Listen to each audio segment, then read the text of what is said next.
house. I'm challenging you to not flinch during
Ed eccoci in live ragazzi, ben trovati su Kristal Cross Gaming, il canale Twitch, con un nuovo appuntamento con la nostra rubrica abbastanza recente, ma devo dire che ho intenzione di continuare a fare, che si chiama Reaction e Analisi, in cui prendiamo in esame un pochettino e vediamo insieme qualche contenuto che magari non conoscete, spesso che arriva dal mondo anglosassone, lo vediamo insieme e ne parliamo perché penso che possa essere interessante da seguire, d'accordo? E quindi è il momento del terzo e ultimo episodio della nostra reaction a Hades Developing Hell, che è il documentario del bellissimo canale NoClip, che vi consiglio come sempre di andare a vedere, e che conclude la nostra reaction e analisi, per così dire, di questo contenuto.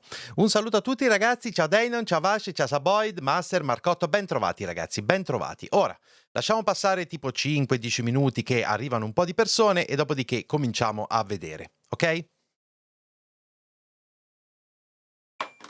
Scusate, siccome ero un attimo fuori prima, avevo spento il condizionatore e ho detto, mio Dio, ma che è sto caldo infernale? Ecco, perché ero sotto le luci senza il condizionatore acceso. Alè, proprio. Leak dell'ultimo minuto, svelato il publisher di Abandon, l'italiano già produttore Kiss Comic e Agnefit Kiss Gaming, esatto, c'ero io dietro a tutto questo ragazzi, è stata una mia oscura macchinazione per turlupinarvi tutti quanti, ok? Dato te, lo so ragazzi, è costato, è costato. Vi ho già raccontato più volte che quando ho preso il prestito per comprare le cose per migliorare il mio lavoro, e all'epoca non avevo i canali YouTube, quindi era prettamente lavoro tecnico del suono. Dopo l'estate infernale che ho passato qui con 2 computer accesi, senza condizionatore, con le finestre chiuse per non sentire i rumori da fuori, nella lista di acquisti dell'ammontare di soldi che volevo comprare, con l'ammontare di soldi che ho preso in prestito, la prima voce, ancora prima che un nuovo computer, ancora prima che gli attrezzi per lavorare, insomma cose che mi servivano importanti, condizionatore. Voce numero 1 della lista. E quindi sì, assolutamente necessario. Meno male a me lo fanno in Italia con sottotitoli in abruzzese e o marchigiano, assolutamente. Però vabbè, per i sottotitoli in abruzzese mo chiederò a Marco Papa. È stata un'altra perculata di Koji? Aspetta, quale delle tante? In realtà Chris ha acquistato Sony di nascosto e ha alzato i prezzi delle PS5 per fingersi boxaro, assolutamente. E in tutto questo ho deciso anche di non parlarne, dato che ho pubblicato il video delle news, ovviamente tipo ore prima che arrivasse la notizia, e quindi ovviamente non ne ho parlato abbastanza, come mi ha detto qualcuno con evidentemente pochi neuroni nel cervello oggi nei commenti. Ma è proprio rimasta impressa sta persona, ma quanto uno deve essere derelitto per dirmi una cosa del genere.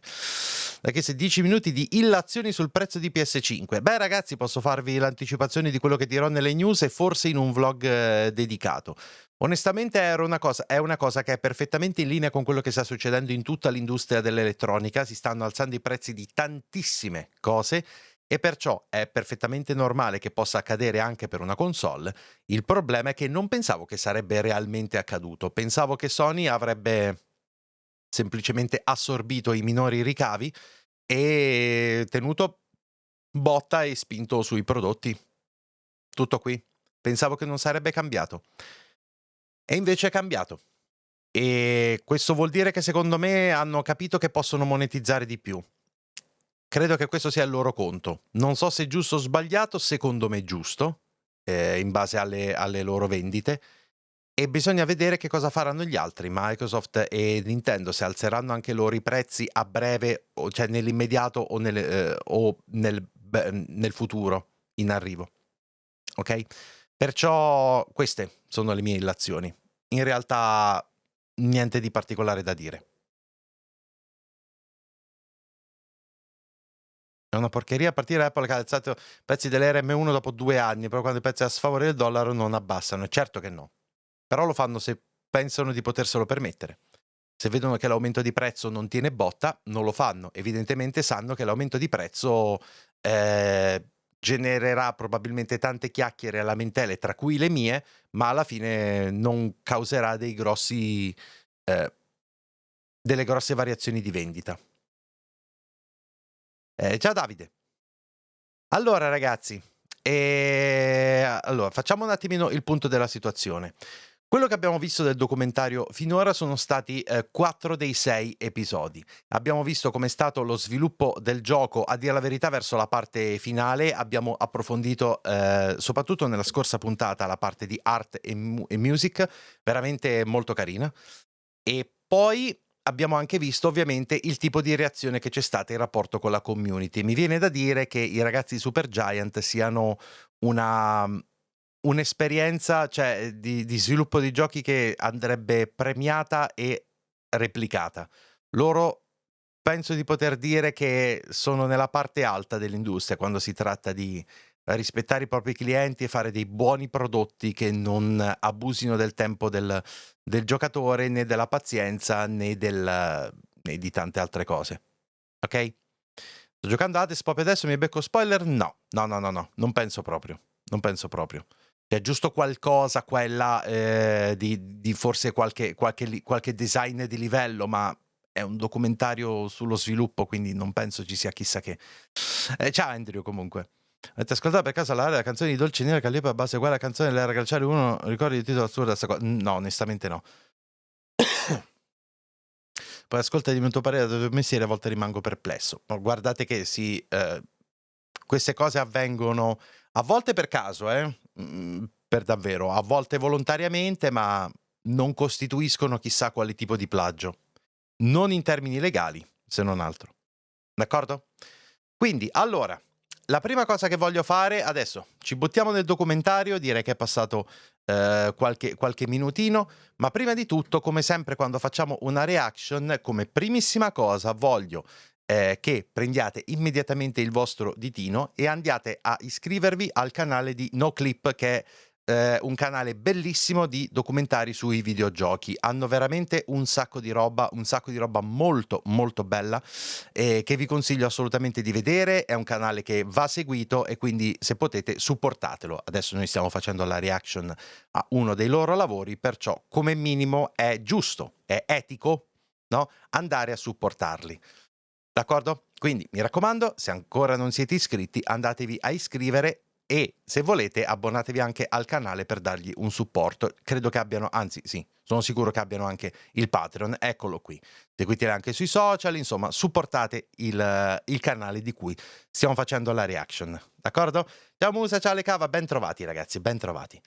E quindi adesso direi, buttiamoci immediatamente sulla reaction degli ultimi 2 segmenti di questo documentario. Come sempre prima però, mi raccomando, seguitemi qui su Twitch se ancora non l'avete fatto, pigiate quel bel cuoricino, abbonatevi con Twitch Prime se ne avete la possibilità, che aiuta davvero tantissimo il canale, seguitemi sui social come Instagram e Telegram dove c'è la community, supportate il canale usando i link affiliati come Amazon, Instant Gaming o tramite il Patreon, e iscrivetevi ai miei 2 canali YouTube se ancora non l'avete fatto. Tutti i link come sempre sono qui sotto, oppure tramite il bot in chat. Ciao Nico, ciao il Turk.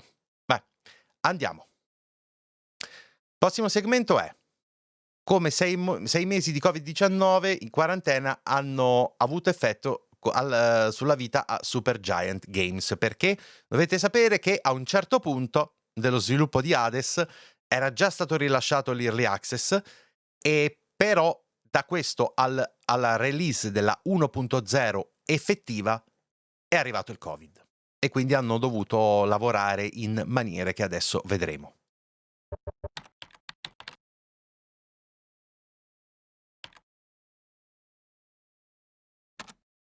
Previously on Hades Developing Hell. So the game comes out on Steam, and it has a really good day one. The part that was like truly and utterly shocking was the 98% overwhelmingly positive review score, higher than any of our previous games. It was shocking. I was shocked, and I continue to be somewhat shocked by it. I think having people know what we're working on really changes the vibe. It felt like we blinked and all of 2019 had flown by.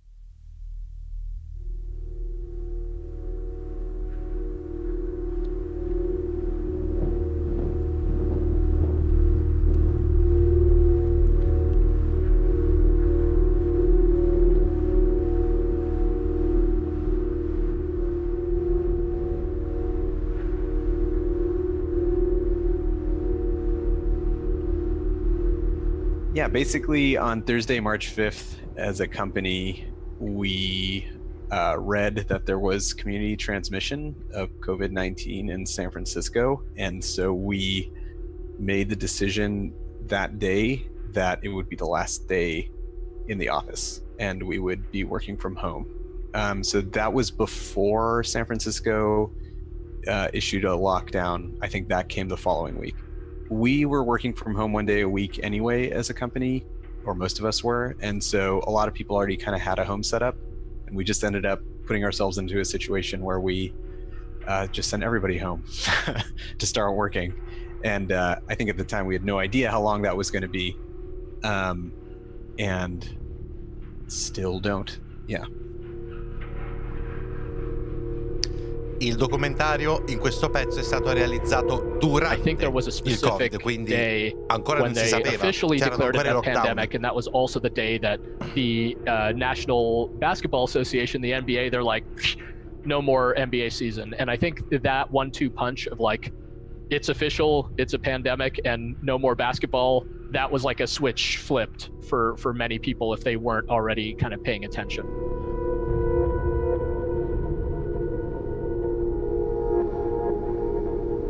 Yeah, so I'm like a 15-minute bike ride from the office. So I'll hop on my bike, head down Market Street for those familiar with San Francisco, and then just end up at the office. And it's pretty quiet. There's definitely cars out, like a decent amount of cars, not as much as normal, but the streets are pretty empty. Maledetto 2020, già. Serio. It's pretty quiet. It's eerie. You know, I try to like nod at people when I pass them, but most people don't. Ok, come va con l'insonnia? Sempre un po' così. Office ma... and just like ghost town. You can imagine like a tumbleweed crossing the road, the kind of vibe. It's nice to get out. You know, it's not stressful because there's nobody else really going to the office. I wear my gloves when I get in there, wear my mask, and I'm only in there for like 30 minutes at most. But it's sad, you know, there's just like nobody in there.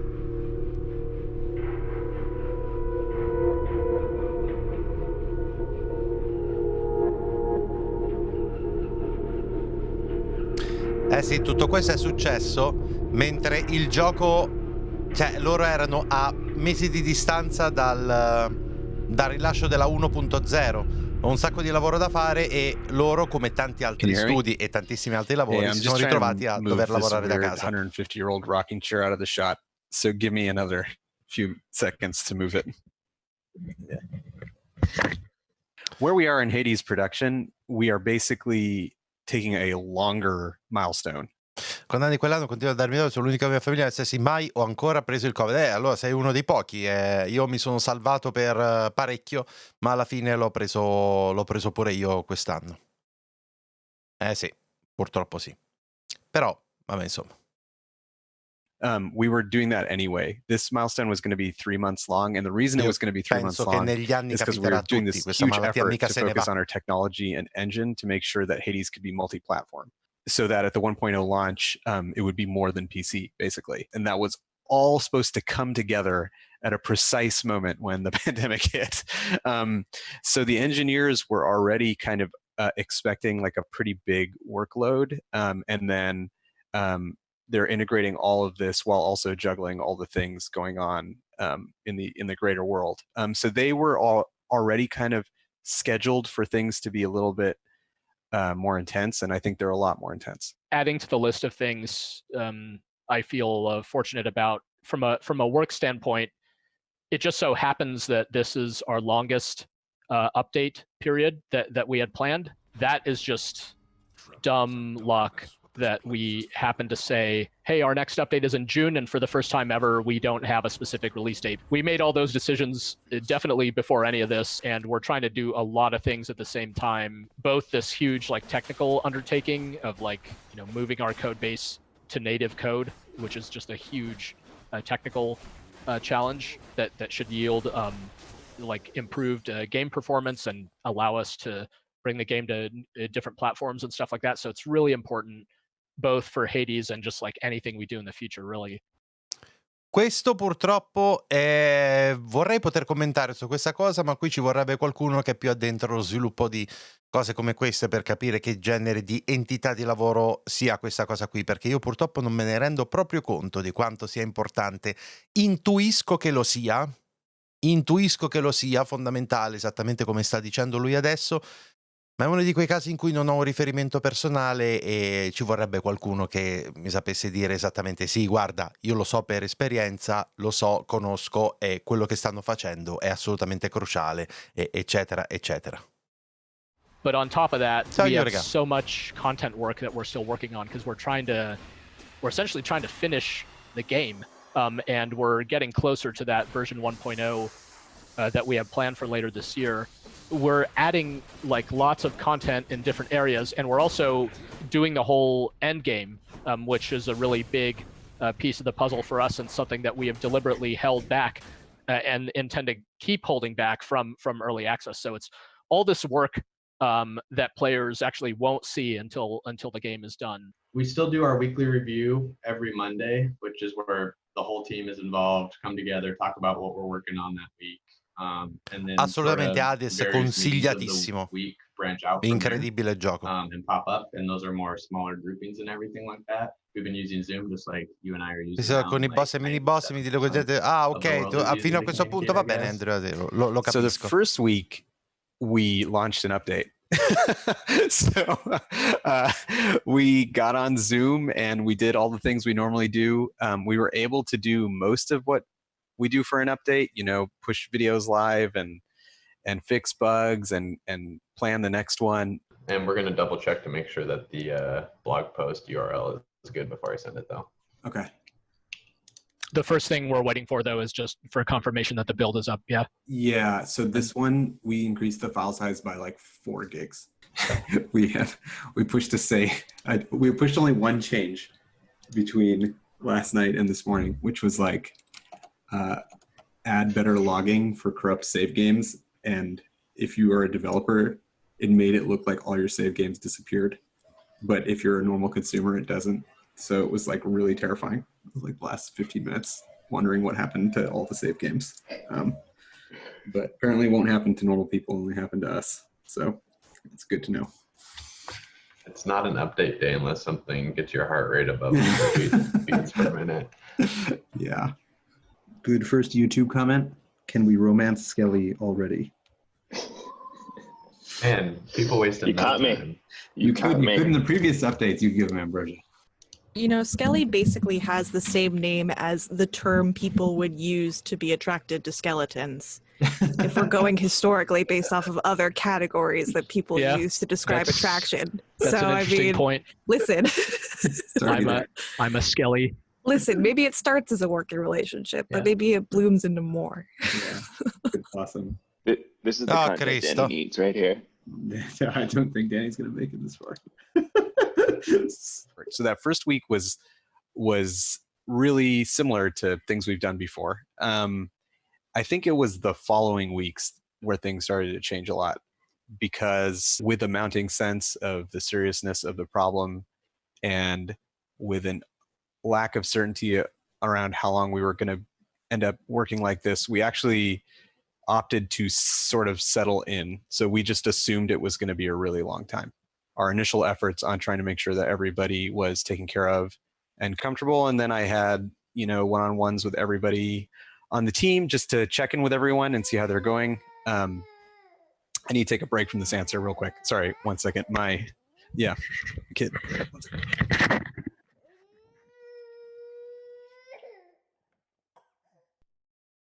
I don't know that there has to be anything. E il bimbo wrong stava with the piangendo. existing Se lavori da key art casa. here. As long as the That's new part key of art, the new key art should be like significantly better, though. Like, because we shouldn't like us being bored of it. Like, isn't a good reason to change it. Part of it. I think part of it is like, again, like one of the things is signaling that something with the game has changed really meaningfully, and it's that it's 1.0, right? Like, it doesn't have to just like, it's not a shouting match with the original art necessarily. It's just like, hey, this is done, and also it should present like a complete picture of what the game is or how we want to advertise it. So in that sense, it could be really close.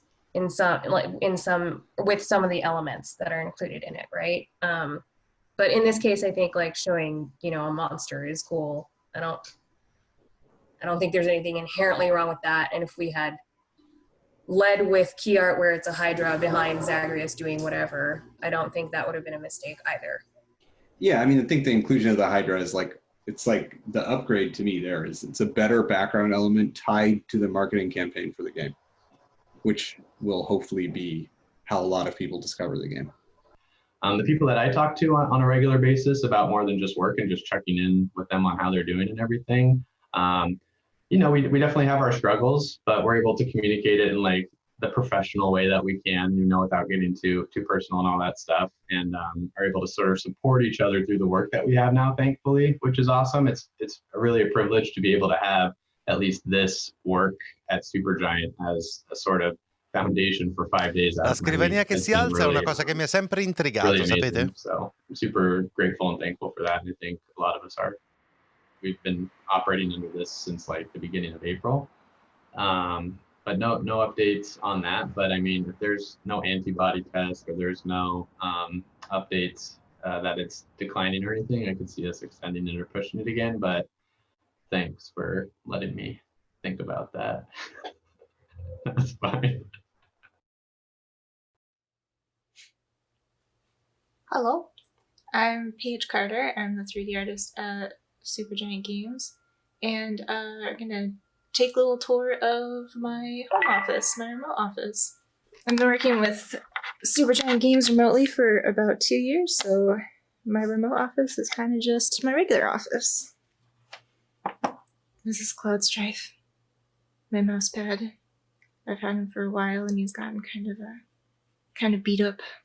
Got some of my art inspos, which are not models, ironically. This is my dad. Figata, quella scrivania non fa niente per me, ma utilissima per la schiena. Già, dopo qua, oltre a costare un sacco, quindi al momento però sarebbe un po' scomoda qui per me. Documentari dove li trovi? Canale I'm not a NoClip. Disney file, I just used to work with them. And this is Haku. Say hi, Haku. And yeah, this is my remote office space. It's kind of just my whole living room.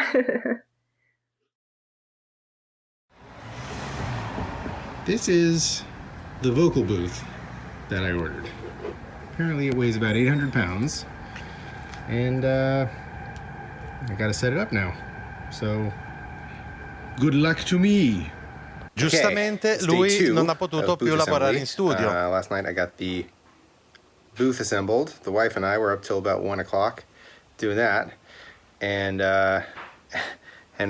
we also have, you know, all these racks to put together to acoustically treat the inside of the booth.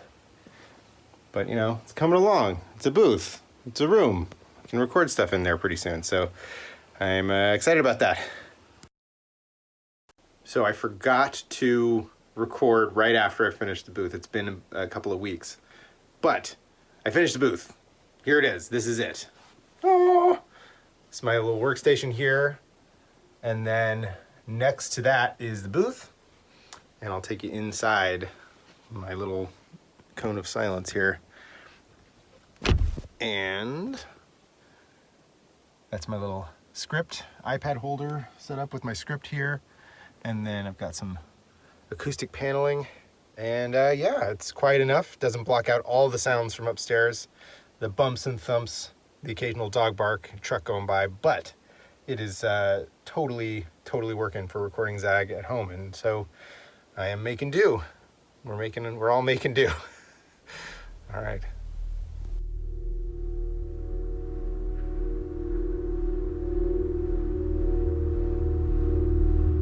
Hi, this is ADT, the alarm system for Supergiant Games LLC is reporting a trouble signal. For more information, go to your system keypad and follow the instructions to reset. Thank you for choosing ADT as your security provider. Oh porca troia, questo l'avevo rimosso.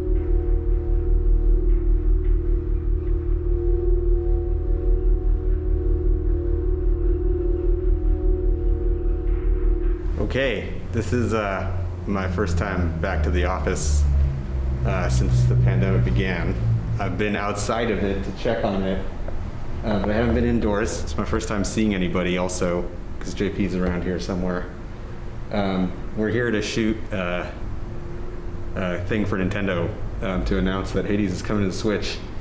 But it's surreal being here, post-burglary, where we had a bunch of stuff taken, like all this stuff off the walls, a lot of the instruments we used to make the soundtracks for some of our games, and a bunch of other stuff was taken too. But that's sort of maybe small potatoes compared to all the things that are happening right now. We are all working from home and making it work. After the break-in, because the door was totally broken, Gavin created this Mad Max barricade, which we've been using to try to hold the line against any further issues. There have been a few more attempts. Someone broke the mail slot with their fist and stuff like that, but it's basically held up while we're all safe at home. So yeah, it's weird. I haven't seen anybody. I've been sitting in a chair in my house for most of the last several months, so it's weird to be back here where we all once worked together. And I don't know how long it will be until that happens again. California's going back into shutdown mode, I guess, so it's going to be a long time, I think. Yeah. We will see. We'll see.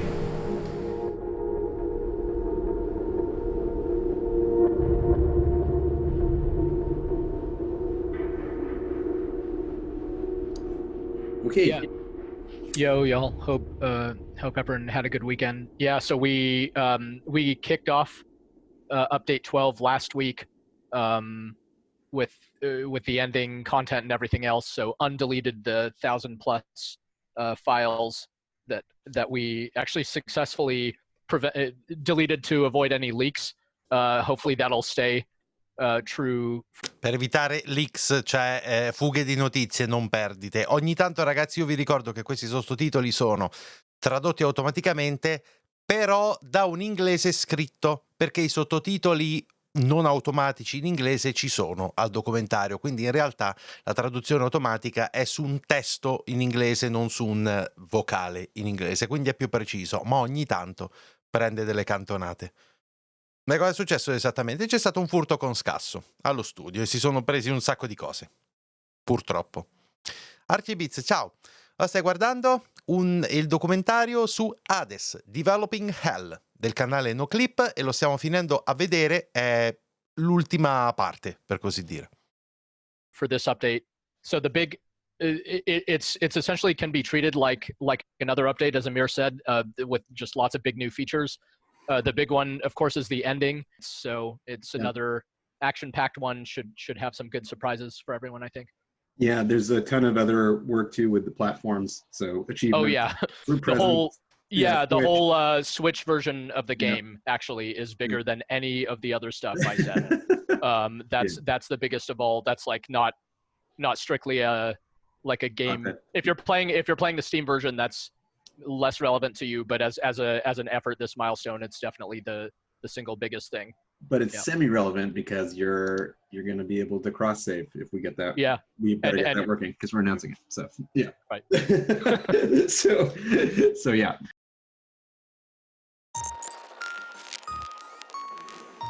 Dopo mesi di comunicazioni remote, Amir e Greg si sono offerti volontari per essere intervistati di persona. Le nostre interviste con distanziamento sono state svolte nei loro giardini, li abbiamo filmati a distanza, così hanno potuto rimuovere le maschere. Questo segmento di documentario è stato fatto luglio 2020, c'erano ancora tutte le restrizioni in pieno. Già.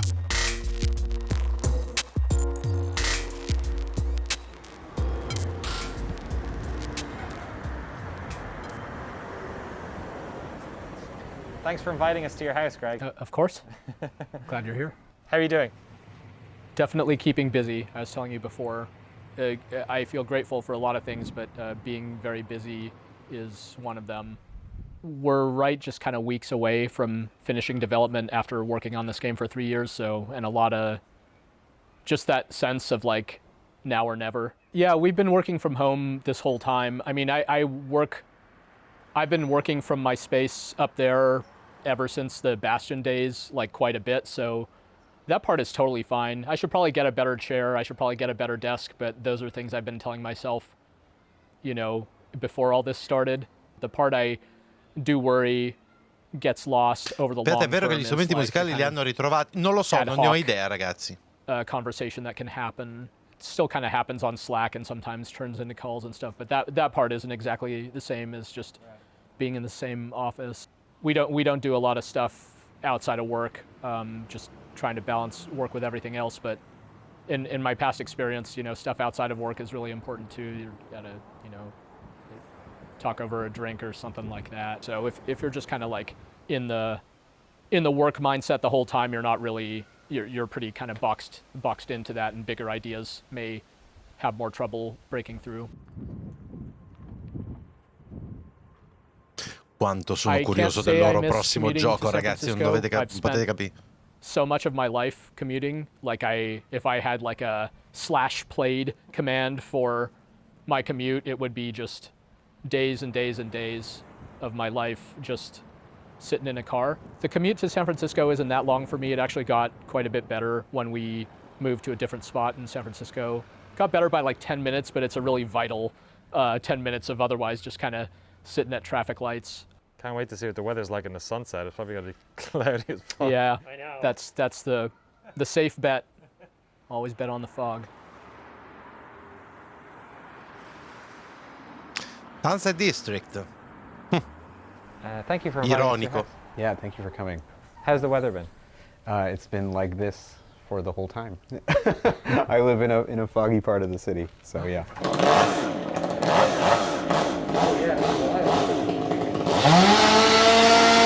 There you go.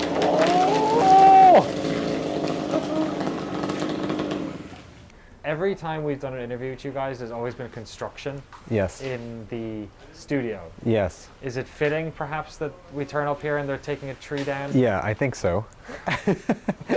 I mean, it's an early access game, right? Yeah. Can you tell us about the call you got for the break-in? People have tried to break into the office before. There's a magnetic lock and all sorts of precautions. A lot of the businesses on our block had boarded up. And so we did the same thing kind of a week before. And we took a video of all the stuff we owned also, just in case. And then I think around 1:30 in the morning, we got a call saying that there was an attempt. I think that went to voicemail for me, but Gavin and JP woke up and got it. Oh, cacchio, Monza, mi dispiace. We texted back and forth, and we thought, well, it's probably fine. Purtroppo a volte c'è, a volte no. And then I think around 3:30 in the morning, things Non started dipende da me, purtroppo. happening again.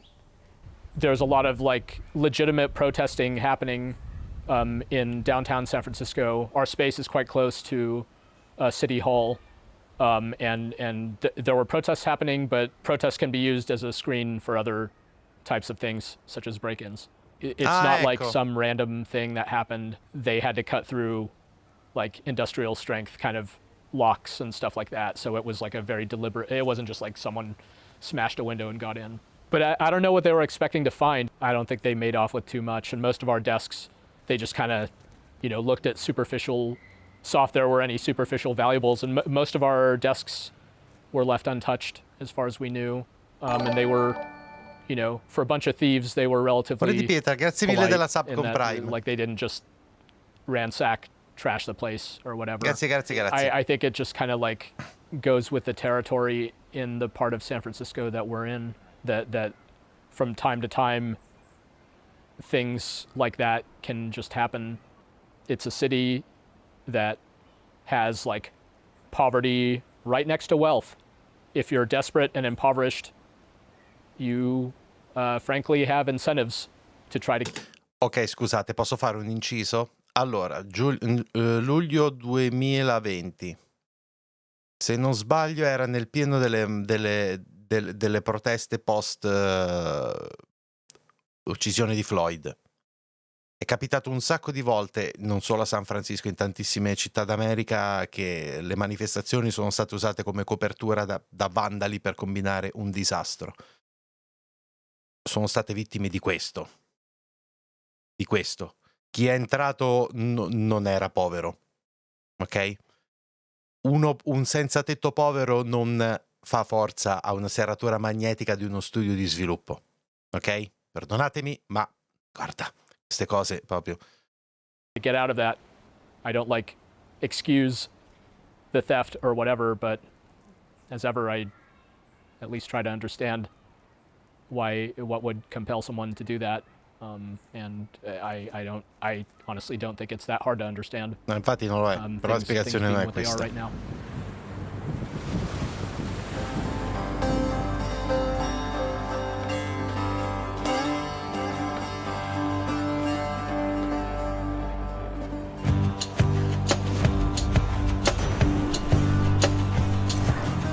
Tell us about the engine swap. Non necessariamente, perché uno può essere anche in difficoltà the original economiche. engine for Bastion Non è was in tanto C questo. Sharp and used the XNA framework, which was this framework released by Free from Microsoft, so you could make Xbox Live arcade games yourself.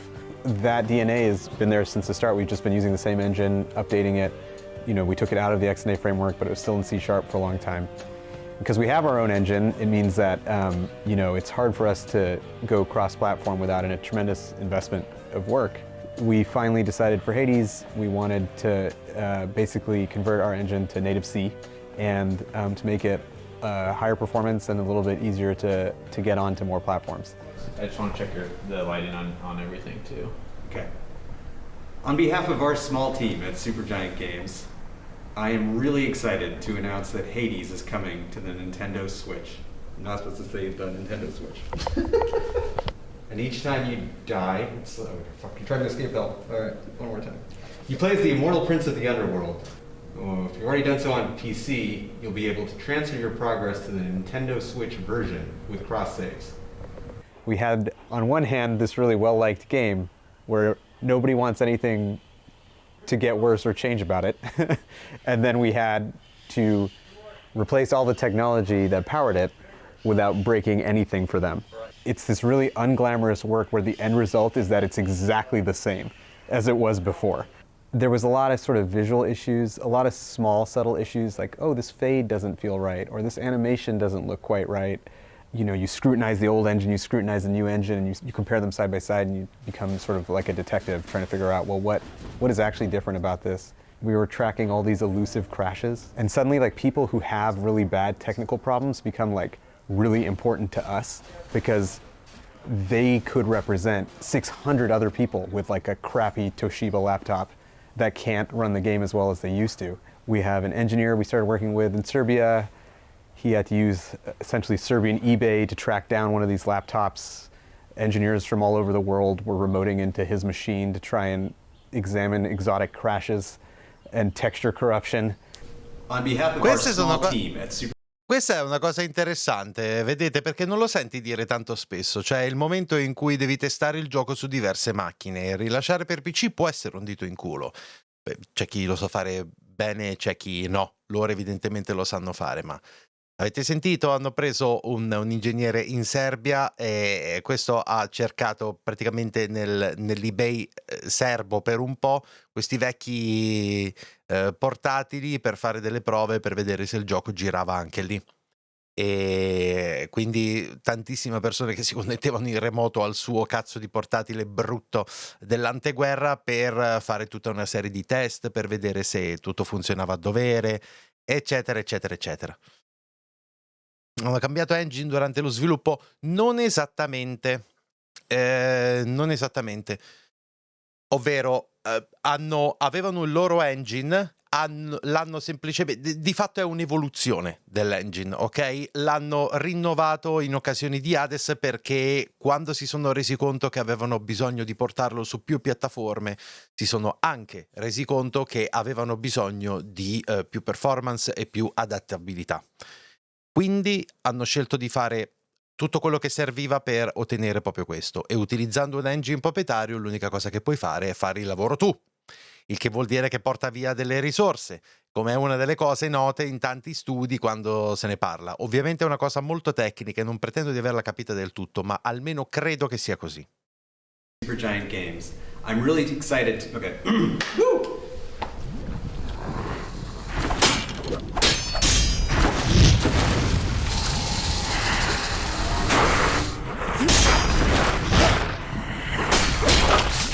Lo Zeus. Of course. Ma da quello che ho sentito mi pare di aver capito che hanno cambiato, cioè sono passati da We've felt for a long time that Hades is like a really good match for the native Switch C. because of the type of game it is and Non mi chiedete what in it might be like to be able to do dal a run on lato the go or on strettamente TV or any of tecnico those in che types of cosa si things. traduca We kind of have questo. to focus on one thing at a time, so it's still hard for us to do everything all at once, you know? Like we used to work at companies like EA that were able to do that, and when you look at the size of the teams involved to get a game across everything all at once, it's like quite impressive and still not something that we can do. And so Hades will be making its console debut on the Switch. Next Original, ciao, grazie mille del So follow, we had our benvenuto. final major update in early access because the next one is our 1.0 launch. Really, really busy because we had like basically every actor who plays a role in the game Quanto mi piace sta musica. back. You know, sometimes having to accommodate new, like Mi we're manca mailing adesso. them microphones and stuff like that, right? Having to accommodate new recording arrangements so we could do it all. And recording all the final dialogue for the game. There was a Linguaggio di ton più of alto new livello, stuff più just in the comodo per i last update, but we programmatori. were Ok, also immagino, sì. Ok, doing a ok, ton of the capito. writing and recording for this update, like for the ending of the game. Tons and tons of work on the story for me principally, but then there's tons and tons of other content work as well. I get wrapped up into providing feedback or putting all the other words into the game, like descriptions of all the new abilities and new items and all that kind of stuff. And then right now, my main focus is on all the ending content. What's left to do? Okay, so we need to get the game running at high performance on the Switch. We need to get saves to work. We need to get cross saves to work. We need to get all the words translated. Then Greg needs to finish the ending. Then we need to get all those words translated. We need to get the final environment art in. We developed 2 new systems for the late game that are almost impossible to play or test because they require hundreds of hours of playtime. We need to get those in. We need to do 3 functional QA passes with our external group. We need to try and do like a trial lot check if we can to make sure that everything comes together the way we want it. And then we need to play the game ourselves and make sure we're happy with it. So something we have been giving a lot of thought and talking a lot about is, and getting a lot of questions about, is what happens to Hades after version 1.0. Because again, there's both some of the genre expectations you've referred to of like, you know, these games can just kind of go on forever, keep getting updated forever. Our general mindset is to go all in on this version 1.0 with the conclusion of the what we're calling the true ending, and just we've always valued a sense of completeness in our games, and even though we built up Hades piece by piece, we want it very much to feel like a complete experience at version 1.0. That's our goal. If we were holding stuff back, we by definition wouldn't be doing that. We're still at that 98% on Steam. I don't know how. I swear to God, I don't know how. I swear to the gods above and below, I don't know how. I was shocked at that 98%. I thought there was no way that would stick for more than a day, more than 2 days, more than 3 days. Past our first update, past our second update, past our third update, it's still there. I can't explain it. Like it's not false modesty. That's just like, you can like breathe wrong and dunk your score on Steam, right? So it's mind-boggling. So I'm like, we cherish that. It means a lot to us. We want to protect it. Ce l'ho io la spiegazione, è un gioco della Madonna, fatto da Dio, fatto con i giusti principi, funziona tantissimo, funziona benissimo e i giocatori l'hanno adorato. Ecco, qual è la spiegazione. We want to live up to it with the true ending version 1.0, but it's hard to stick the landing on the ending even when you've got something good going. So I feel quite a bit of that pressure, but it's pressure that I enjoy, especially things being as they are in general. The fall is going to be the fall is going to be an unusual time. The launch of the game, I guess, will probably be the least weird thing.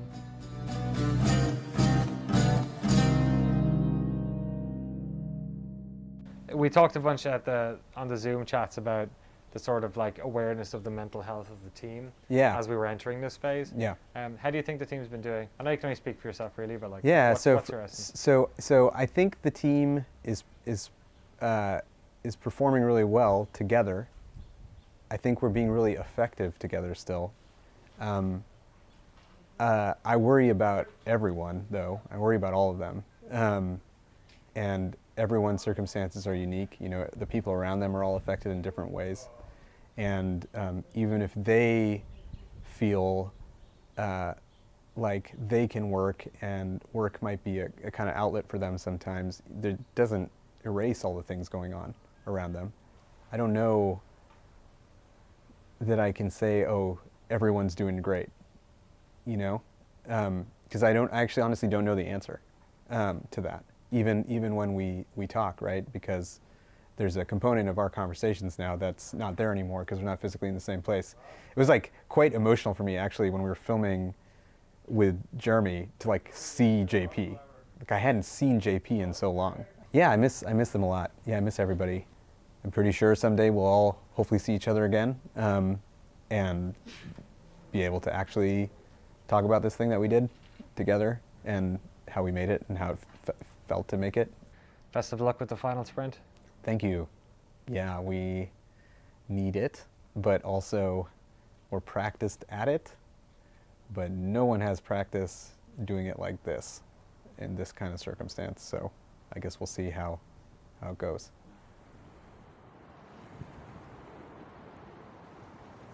Agosto 2020, tutto questo era tipo luglio. I'm about to start watching this indie world. This Nintendo indie world. So far from the chat, everybody's hoping it's Hollow Knight. They all want Silk Song.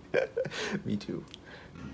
Okay, this thing is starting. I'm pretty nervous, even though it's all pre-recorded. Oh God.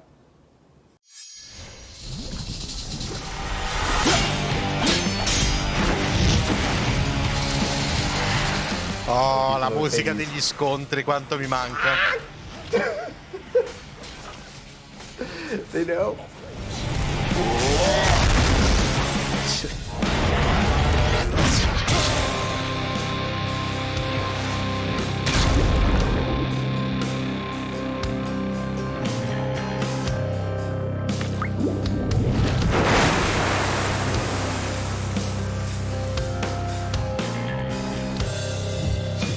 Again.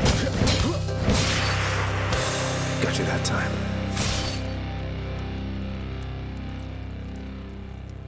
On behalf of our small team at Supergiant Games, I am really excited to announce our roguelike dungeon crawler Hades is coming to Nintendo Switch.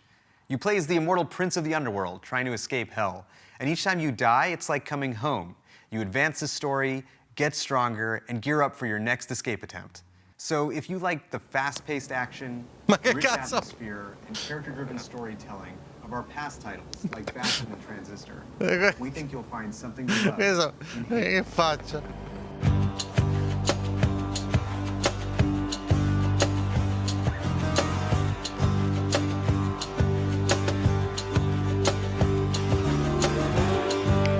Ok, dopo 2 anni dall'Early Access, il team di Supergiant Games si avvicina alla release, quella finale.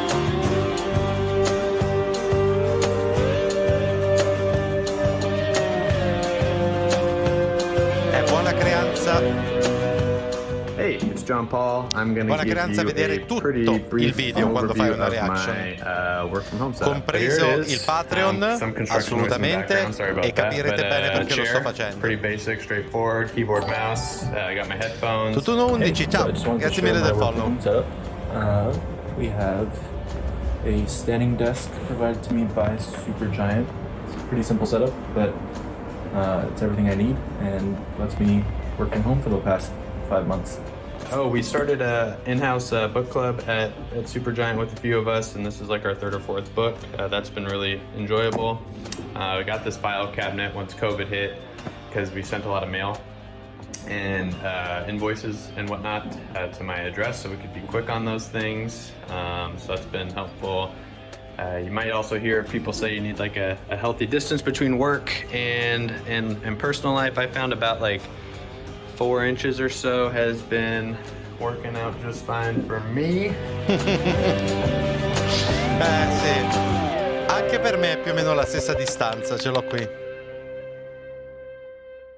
Ma l'idea della qualità del gioco l'hanno proposto un prezzo veramente basso al lancio. Sì, è stato uno dei motivi del loro successo comunque. Oh, attenzione, allora, questo segmento è finito e manca l'ultimo, ragazzi, e ce lo vediamo tutto quanto di fila, perché c'è poco da dire. È stata una sorta di testimonianza del lavoro del team durante la fase Covid.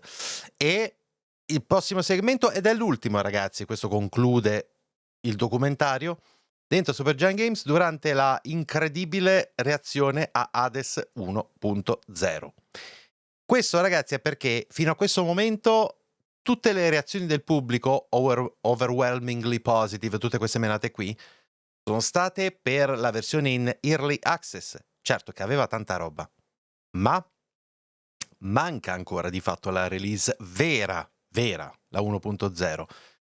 E dentro questo pezzo di documentario c'è la release finale, dove le cose prendono una piega francamente assurda e sono quasi commosso per loro la prima volta che ho visto sto segmento.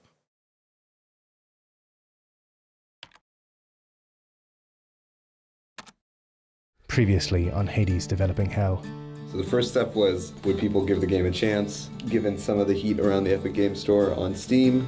A lot of developers, I think, would agree that you only feel at your peak in the last few months of development. It's almost tragic. The alarm system is reporting a trouble signal. I worry about everyone, though. I worry about all of them. We're practiced at it, but no one has practice doing it like this. So I guess we'll see how it goes.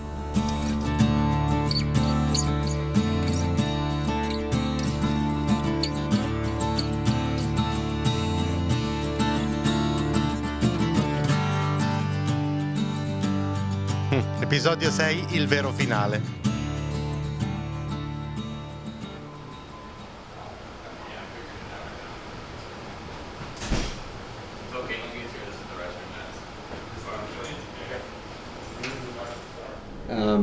Three or four of us are in the office. There's some of the stuff that we needed to be together for and be able to talk about. Amir, are you available to for any HCTS? I'm trying to get into our Discord, but I've been clicking on crosswalks and fucking fire hydrants for 10 minutes trying to get through the capture. But do you know that you're not a robot? Dude, I don't now I don't know what to think. You're not.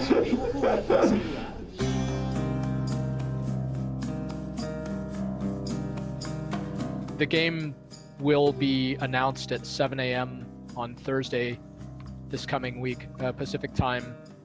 But then it will actually come out at 8. So there's this awkward period of time between, it would be like the shortest release date announcement ever. Our release date is in 1 hour. It's better not to even announce that, right? It's better just to sit tight and let people just freak out for an hour. Are we going to RT all the Nintendo stuff? Yeah, the most aggressive thing is retweeting the Nintendo stuff, which is all. They actually just sent us over the copy, Greg. I don't know if you saw it before, but it's coming later today. The issue with fast following it is I think it just sort of takes some of the wind out of our sails when we do announce it, because basically we want one impactful announcement that's like, yo, game is out, get it here, get it here. If less than an hour before that we're like, it's coming out in an hour, then that's gonna basically like absorb most of the juice.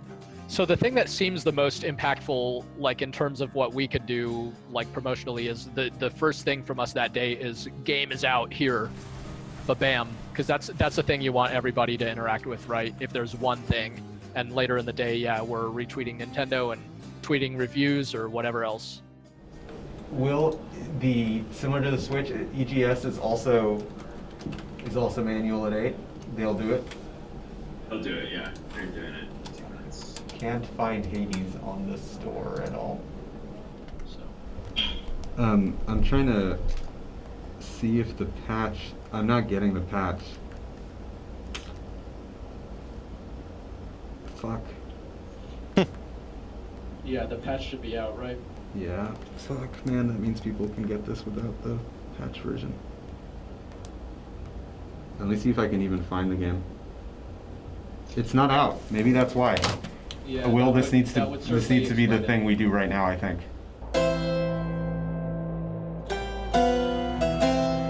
Altra musica bellissima Basically, questa. tomorrow at 7 o'clock in the morning, there's a thing called a Nintendo Mini Direct Partner Showcase, which is a fancy way of saying third-party titles only, basically, are going to be showcased there. Somewhere in there, they'll make the announcement that Hades is coming later today. We will then make no announcement, basically. At 7:30, we will start the go live stuff, where we'll push the Steam and EGS builds to make sure they work and start cropping the YouTube videos and marketing assets and stuff. At 8 a.m., the game comes out on Switch, PC, and the Epic Game Store. On PC, there's also the Mac versions on both the Epic Game Store and PC. And then all our announcement stuff will go live saying it's out today.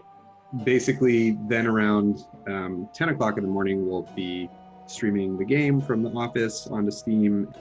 There's a lot of excitement out there for what we're about to launch. We know it's real.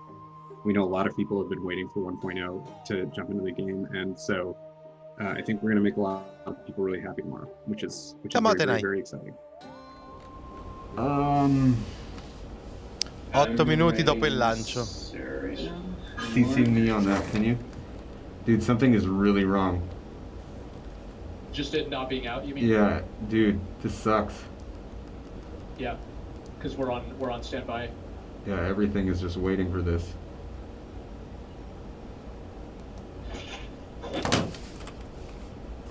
The patches aren't live either, so actually, like, nothing is live at all. The patches and all they will go live.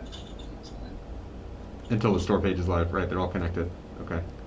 So it looks like it's it's actually it looks like it's out on NOE. It is? Because Nicola just found it. I've purchased it, so I can't see the discount being live. Someone else needs to. The question is, did the patch go live? The patch isn't live. Fuck. Scusate ragazzi, no, io guardo sempre talk a little bit about expectations for tomorrow, and then Greg, in inglese, perciò on reviews and outreach and that kind of stuff. In terms of sort of expectation setting, non ci ho fatto neanche caso, what perdonatemi. Steam early access release looks like, it's kind of a funny thing.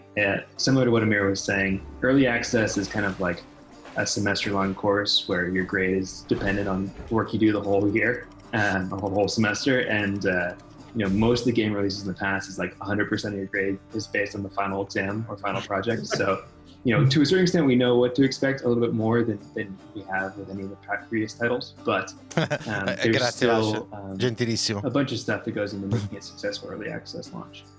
One is, we've done the work. Right now, Hades is the most reviewed product on Steam of any game that we've ever released, which is pretty amazing. Players have played more Hades at this point than they've played any of the previous titles by hours. So that's pretty wild. The reason why we were really passionate about trying to have Switch sim ship with the Steam version is it does make it a new product for a new audience.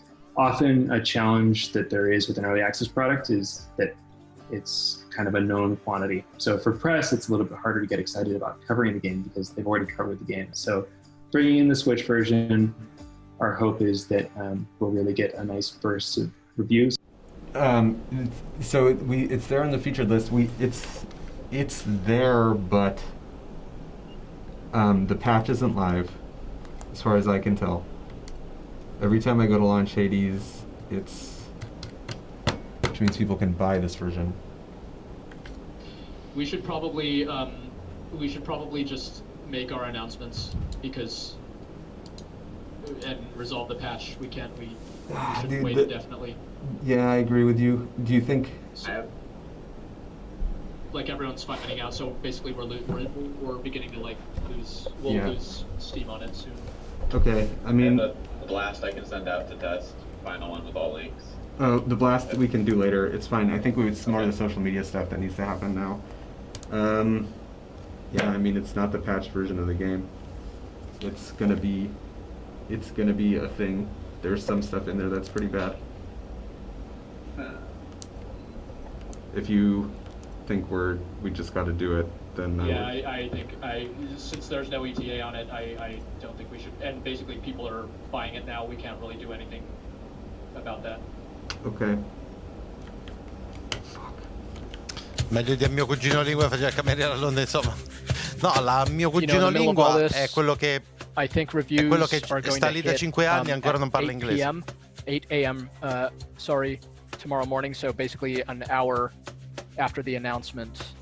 There should be quite a few because we've sent code out to close to 100 outlets, like 90 plus outlets, including some international outlets. And we've also sent it to some of the biggest content creators. You know, hopefully the combination of those things will just kind of get us into the conversation at such a busy and exciting time. Nintendo, of course, is going to do an awful lot for that single-handedly, but you all know how the internet is. You have your 15 seconds, much less 15 minutes of fame, but it's very fleeting. And our hope is that the game sort of comes out the gates with a bang and stays on everybody's minds in a good way, hopefully for a while. Well, so that's not even the thing that I'm really most concerned about, even though that also sucks. I'm worried about the patch. The version of the game that's up there is like Riccardo. 4 weeks old. Tutto bene, insonnia a parte, ma si va What avanti. is Eurogamer essential? Do they give numbers? I think they don't, right? Okay, so then I think the main thing then is we just need to confirm from someone on the team that someone who downloads the game after 8 o'clock in the morning got the patch version, in which case all the review code you sent is fine. Oh, IGN. IGN reviews came in. What is it? Is it foul that I'm just going to scroll to the bottom and tell you the answer to that? Scrolling. I'm still scrolling too. Oh my god, it's so thorough. 9. 9? Nice. Every editor's choice. Where did it get a 9? IGN. Bam. Nice. Okay, I'm downloading a patch. Yeah. It's the game. Game out. Are you playing? It is unpatched for you. It's patched once I forced it. When Darren bought the game, it was patched. Okay, so we're just getting kind of inconclusive reports. No, we're conclusive. What's conclusive is if you buy the game, it's fine. Everyone you sent If you have it, then you may have to manually. No, it's not. You may have to. You have to. You definitely have to. So if it matters, everyone we sent review code to has to manually patch if they want the latest version. We should try redeeming the review code right now to see if it forces the patch. The answer to that was no, according to Paige. No. It did not force the patch. In questi casi, ragazzi, vedete che cosa succede? Stanno monitorando. Allora, c'è ovviamente una componente umana, no? Nel senso, pensate di essere un team di sviluppo relativamente piccolo, avete visto, non sono mica chissà quante persone che hanno lavorato a questo gioco per così tanto tempo e sono così tanto in sospeso, e quindi ovviamente il momento della release dell'1.0 stanno tutti là a guardare che cosa sta succedendo perché sì, ok? Però allo stesso tempo, dal punto di vista strettamente professionale, devono controllare che tutto stia funzionando bene anche lato utente. E hanno notato che a un primo momento le cose non è che stavano funzionando bene. Prima non c'era sullo store, poi è arrivato, poi il gioco si poteva scaricare però non era patchato. Poi si è visto che la versione per utenti era patchata, però chi aveva ricevuto il codice recensione, che quindi è una versione tecnicamente diversa, non aveva avuto la patch e tutte queste menate qua. Riccardo, grazie mille della sub con Prime per 3 mesi, grazie di cuore. E che stavo dicendo? Ah sì, e quindi sono tutte cose che sono carine da vedere, perché sono in diretta, no? Sono viste proprio dal punto di vista dello studio di sviluppo. Ciao Nigan, ho capito, la patch poi l'hanno usato? No, certo che sì, ma erano gli store che non la stavano mandando, se ho ben capito. Zack 998 ciao, sto riguardando la tua serie di Warcraft. Warcraft quale però? Reforged o World of Warcraft? In entrambi i casi purtroppo diciamo che la mia opinione di Blizzard è un po' diversa ora rispetto a quando ho fatto quei video. Hey guys, the takeover is live. Reforged, ok. Just put it on the big screen. The world's largest Steam takeover. Get in on that. What is this, 80 We, inches? this is a thing. Oh, that's so cool. That animation. Josh did that? Yeah, Josh did That's that. awesome. È fighissimo. Takeover? It's our first takeover in the history of our company. Me la ricordo questa animazione. Hey man, worked our way to it. Yeah, it's pretty exciting. That's really cool. So today started with a lot of activity. We just pushed everything Shadoia, ciao, grazie mille del follow, live. benvenuto. And it's live on Nintendo Switch and for PC and Mac at the Game Store and Steam. And it's 1.0. We're out of early access, which is very exciting. Emotionally, the main way in which it's different Se l'avevi is comprato, certo che l'ho comprato. when we worked on Al day something like one Bastion or Transistor ho fatto il or Pyre, proviamolo e there's poi question that you immediatamente ho voluto cominciare which la is serie like, perché l'ho trovato will incredibile anyone e care about this? ho mantenuto And then la you stessa also opinione wonder, fino of the people ora, who will care about it assolutamente. and take a chance Sì, on che it, beneficia will al they canale like se it? ne ha quando Those spendiamo are the two i questions you bit. have. There was never I a bit question o on i this punti one, will canale? anyone I bits care, sono or, a pagamento, i punti will enough people be canale interested, niente, sono cose per voi. that we'll Potrebbero be able essere to usati do per another one tante cose, together. ma in Early access realtà has non kinda ho mai shown trovato that niente di is veramente the interessante. case. We will be able to stick together as a team despite everything that's going on and E do indie? more together. Sì, beh, di fatto sì. So that leaves, will they like it? Will they like it? And Guarda, ci gioca ho figlie che hanno bisogno di un healer. it's too early to Capisco, say. capisco. The thing about Hades is Ma it's a game that you can play for dozens quello or che ha even combinato hundreds of hours. Blizzard più So, la mia esperienza in Final Fantasy XIV hanno the answer to decisamente will cambiato le they mie like it prospettive. is going to take a little bit longer, I think, for us to really know, especially for the people who kind of stuck with us through the early access development. Then for the people who held out, I have no idea what their expectations were about the game, and I'll guess we'll see if those are met. And we're starting to see what game reviewers and critics think, and maybe later today we'll get a sense of what streamers and people who make YouTube content and stuff think. Hello, everybody. I'm Amir Rao. I'm the studio director and co-founder of Supergiant Games, and I am one of the designers who worked on Bastion, Transistor, Pyre, and this here video game, Hades, which is out of early access today into version 1.0. Capisco bene, quando è arrivata Activision tutto è andato male. Pretty good. In buona parte sì. So basically, yesterday was the best, Sì, most OBS. successful launch day of any game we've ever had. And this game has already launched like 5 times. so keep launching it. Yeah, keep launching it, I guess, in 1.0 every day. But it's really good. So, you know, just some basic numbers. We are close to 15,000 people just playing it like right now on PC. You can always see that. And then, Will, I don't know if you got the DAO. 94K. So 94,000 people played it yesterday on PC. Wow. Just like coming back, returning players and people picking it up for the first time. So that's like a crazy number. On Switch, there are also seemingly hella players as well because we are the #1 downloadable title on Switch. And we're the number 2, like all around. Yeah, right, like, right next to Mario. Right next to Mario, yeah. Yeah, a little known independent video game. Here and in the UK. Yeah. Greg, I guess I don't know if anything more on reviews. Pensate aggiungere qualcosa ai punti canale? In effetti sì, ho cercato di pensarci tante volte, ma non ho avuto personally, to be blunt with y'all, buone idee. I can't. My brain just has to assume it will go down. But if it stays where it is, it's questo like non dà beneficio?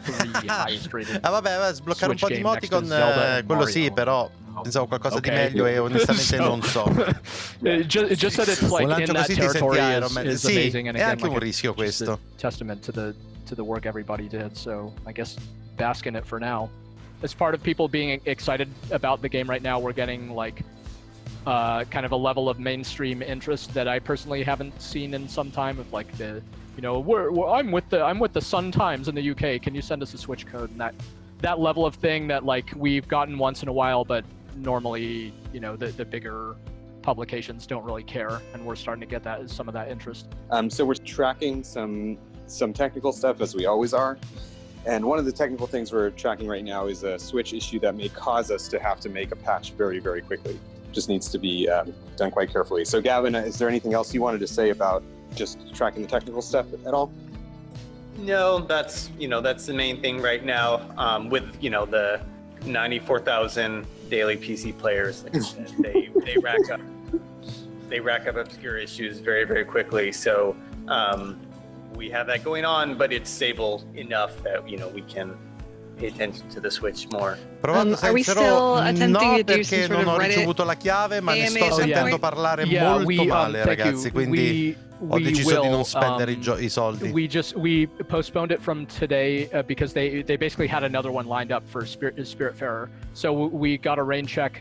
There's a really, really nice thread about the whole game there that kind of blew up yesterday and was the #1 topic about the game on the Nintendo Switch subreddit. Basically, it's just people really, really happy with that version of the game. So that was cool to see, and it will really nicely pave the way for our AMA when it does happen, because it's like a lot of people they would like to hear from us.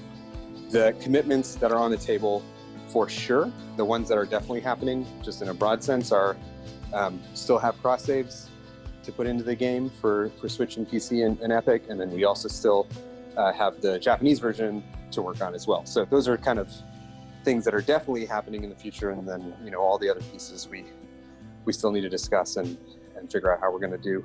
And like I said yesterday, the primary task, if you are not actively supporting some part of the launch, is to try and get some rest. Alrighty. So I think that's all. I'll see everyone in Slack and all the other places. Thanks again. Bye. Thanks, guys. Good weekend. That's everybody. Congratulations. Ho capito, non è uscita il D1 per tutte le piattaforme, solo su PC e Nintendo. Esatto, per un bel pezzo non c'è stato su PlayStation e Xbox, questo è arrivato dopo. Hades is a one-of-a-kind roguelite that sets the bar for creatively combining wildly different genres together and using their strengths to complement each other in unexpected ways. Its blend of satisfying, Twitch-based action with countless modifiers to build replayability, dating simulator-esque character interactions, and turning failure into a thing you look forward to as a means of progressing the story all coalesce to an experience that is more than the sum of its parts. I'm over 50 hours in, 70 escape attempts deep, and I can't stop thinking about my next trip to hell, because Hades is an experience I never want to end. When I'm not playing Hades, I'm thinking about how cool it'd be to build the Exegriff machine gun with Lightning Boom's combo that got me that first victorious run, but also throw in some critical damage. Hades is one of the best roguelikes you can play. An interesting cast of characters anchored by the lovable Zagreus is worth learning about, while the seemingly never-ending upgrades always provide something to work towards. A few more bosses and environments would have helped the long road toward the true ending, but with so much weapon and build variety, each run offers a unique and rewarding trip through the underworld. Tra parentesi, secondo me se li merita questi voti, 2 settimane dopo il lancio. Secondo me si comincia a parlare di premi. October 1st, and today, what is it, Thursday? It's 2 weeks after launch. It's been insane. These 2 weeks went by very, very quickly. I'm dressed all fancy because this is going to be our launch party right now. Obviously, we can't do that in person, but we have made some arrangements.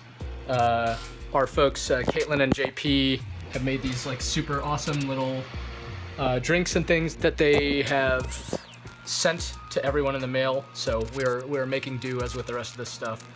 So we got a little mixer packet. Oh, cute. Hades ambrosia. If it doesn't taste like legit ambrosia, I will be upset. And then we have pomegranate. These are like mixer drinks for the party tonight. We got almond popcorn, some sort of cookie, sea salt caramels. We got banana chips, the healthiest chip. My snack collection has grown exponentially. So inside the package, it looks like we have some very awesome music by our fantastic composer, Darren Korb. He did a very, very good job. Addressed to me. Thank you. So this is a collection of coasters that Caitlin had made. And it's all the little shade emotes. Ah, queste! No, vabbè. Le emote delle ombre all'interno del gioco. Oh, ma che bella sta cosa. Opening stuff in here. Here's a Haku. And we have these beautiful monogrammed glasses. Traduzione sbagliata, questi bellissimi bicchieri. Glasses non è, ma occhiali no, bicchieri. Look at that. Really Il documentario awesome. Telefonsi per il bel titolo è l'ultima parte che stiamo vedendo del documentario di Hades.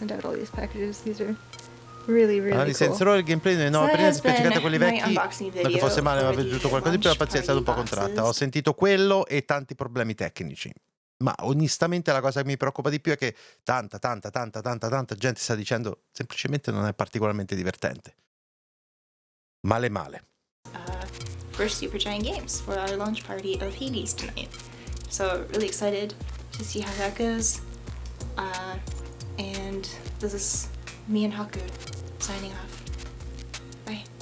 It's a special occasion, and Gatti grassi the pigri. launch ended up like wildly exceeding all of our expectations, and is still going strong. It's completely nuts. People love the freaking video game. So we're about to take a moment to actually celebrate that. Try and take it in. I haven't really absorbed it. It's been so busy. But yeah, the part where people really like it is for real, and I think all of us are just still kind of probably reeling from it to some extent. But it'll be nice to have this little get together, I think, in a few minutes. So we'll see how that goes. Figured I would check in beforehand.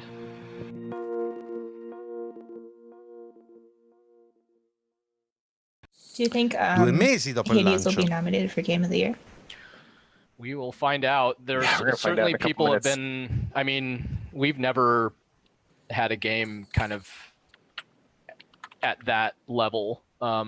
Like I think it's shifted a lot too, because there used to be in the Bastion days it was like, oh, indie game of the year. You kind of it meant a lot for sure, but there was like this bigger divide. It was like a sense that there's no way really that it would be unfair for like a smaller game to compete against a bigger game. But then Journey the following year swept Game of the Year awards, including like for independent games. So then people are like, oh wait, and I think the lines have kind of blurred. You know, independent teams have gotten bigger and stuff too. So yeah, we've never gotten big Game of the Year nominations, I don't think.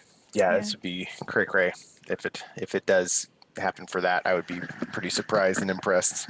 So less than 1 minute to go. We threw together this quick Zoom call to watch together the Game Awards 2020 nomination Giusto, sì, announcement live Game Awards stream. del 2020. There's been a lot of excitement around Hades. Quell'anno se non ci fosse stato The Last of Us parte 2, probabilmente Hades sarebbe stato il mio gioco dell'anno. What games get picked, because it's been a real interesting year for games. I was talking to Amir about how like Final Fantasy VII Remake, that feels like it was a long time ago, because I think it was that's one of my favorite games of the year, but it was like I think it came out in like February. Yeah. May as well be an infinity ago. Yeah. Right. It may as well feels like the year really started, and yeah. Oh, here we didn't really get going until March, you know. Well, this will be interesting. On December 10th, the world will come together to celebrate video games at the Game Awards, streaming live everywhere. Hey, I'm Jeff Keighley, and welcome to the nominee announcement. For Best Performance, the nominees are Ashley Johnson as Ellie, The Last of Us Part 2. Laura Bailey as Abby, The Last of Us Part 2. Understandable. Daisuke Shuji as Jin Sakai, Ghost of Tsushima. Yeah. Logan Cunningham as Hades in Hades. And Najee Jeter Logan. as Oh, Miles dude. Morales in Wait, am I ahead of you guys? I think Spider-Man, I'm ahead of you Miles guys. Morales. Oh yeah, dude. That Ghost makes of me so Tsushima. happy. Hades. Ori and the Will of Boom, the Wisp. look at that. Oh my and god. Oh, The man. Last of Us. For Best Score in Music, on. those nominees are Doom Eternal, composed by Mick Gordon. Madonna, Mick Gordon. Sì, nominati assolutamente. Oh man, so I'm behind. Wow. You got it? Yeah, you're ahead. Wow, You're ahead. best score music. You're a couple seconds. Ori and the Will of That's Wisp. amazing. Congratulations. By Gareth Coker. Thank you. Congrats. In the category of Best Narrative, the nominees are 13 Sentinels, Yeah, 13 Aegis Sentinels. Rim, written by George Kamatani. Final Fantasy VII Remake, written by Kazushige Nojima, Matomu Toriyama, Hiroki Awaki, and Sashi Hirano. Ghost of Tsushima, writers Ian Ryan, Liz Abel, Patrick Downs, and Jordan. Whoa. Yeah, congrats. Congrats. And The Last of Us Part 2. Holy crap. Writers Neil Druckmann and That's- Haley Gross. Wow. And the nominees this year for Best Independent Game Well. are Carrion, Fall Guys, Yeah, that's it. There we are. Hades, Spelunky 2, Wow. and Spiritfarer. That's pretty For cool. Best Action Game, the nominees are Oh, sono state un sacco le nomination, non me ne ero dimenticato. Tough luck in this category. This Look at that. is This a is a crazy category. Rage This is a heavy hitter. Street of One Rage 4 Punch proprio Man, no. A Hero Nobody Knows, and Under Night in Birth, EXE Late Clear. So In the glad Jeff category Keighley of had to Best say Family Game, the Under we can Night all play Rebirth together. full The title. nominees are Animal Crossing New Horizons, Family Crash game. 4. It's Hey, about Hades is a family game. Yep. It's about It is. It's a about family. Best Mario family game. Kart Live Home Circuit for Best Game Direction, which recognizes outstanding creative vision and innovation in game direction and design. The nominees Questo are ci può stare. Final Fantasy VII Remake from Square Enix, Best game direction. Ghost of Tsushima Really? from Sucker Jeez. Punch Oh, wow. Hades from So this Super is Giant six? Games. Oh, That's okay. seven. Seven. Holy crap. And The I Last mean, of Us Part 2 from Naughty we Dog. will Last have of to Us. have been nominated And for the finally, next on thing. behalf of the jury, comprised If of we more got than all the 95 Theory, yeah. In theory, we'll see. But we'll see. I mean, I I don't. am proud to announce the 6 The nominees next one selected is. for truly Is it always six? Oh, this is outstanding technical. creative Go game of the year. Okay. Yeah. Holy, this is the I one. wonder why Let's it's see. 6. Do they usually do 6? Animal Crossing New Horizons Animal Crossing. from Nintendo, Doom Eternal from id Software, Final Fantasy VII Remake Yep, from there it Square is. Game of Enix, the Dang. year. Oh Ghost of my Tsushima goodness. from Sucker Punch Productions, Beh, nominato Crazy. gioco dell'anno, ragazzi, ma vi rendete conto di che cosa hanno fatto questi Ghost, ragazzi? One, Porca two, puttana. three, four, Quanto five, non vedo six, l'ora di seven, vedere il eight prossimo gioco. nominations. Yeah, I think that's 8. Is that the most? So cool. It's a lot. It's a lot. I hope it's the most. Yeah. That's wild. What? Jeez. It's funny. For some reason, the Logan best performance one was like Yeah. my maybe favorite because one. it was the first one cited, Yeah, it was but the like first Yeah. one. Yeah. I don't know, because Logan like he just has his voice to work with. He has to compete with like Yes, full full like body mocap capture, stuff. Yeah, yeah, high tech yeah. state of the art. So love he has it. to like kind of has to be like an overwhelmingly amazing voice performance, which Yeah. it is. What, Greg? What's the list? You have them all listed? Yeah, I have them all. I posted them all in. Yeah, so best performance, art direction, music, narrative, best independent game, action game, game direction, and game of the year. Congratulations, she's. I mean, Congrats, team. Quite. Yeah. Quite a way to start a Wednesday. You know what I mean? Yeah. I To guess start every Wednesday we like should. We should. Cosa ha fatto la... Oddio, sai che non lo so. Tweet something. E non mi ricordo se ha vinto qualcosa, dai. Mi ricordo proprio. Che punto siamo? Sì, infatti, più o meno a metà. Ah, 2021 già. Beh, giustamente Game Awards è verso la fine dell'anno.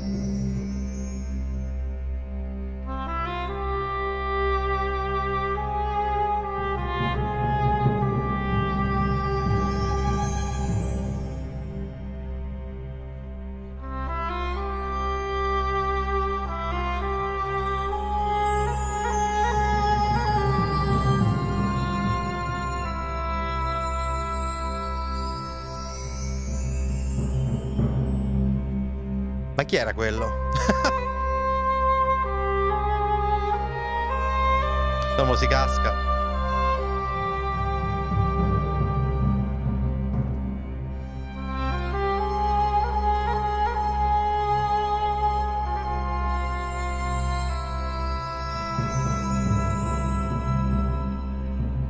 Mill Valley, California. Happy New Year, Greg.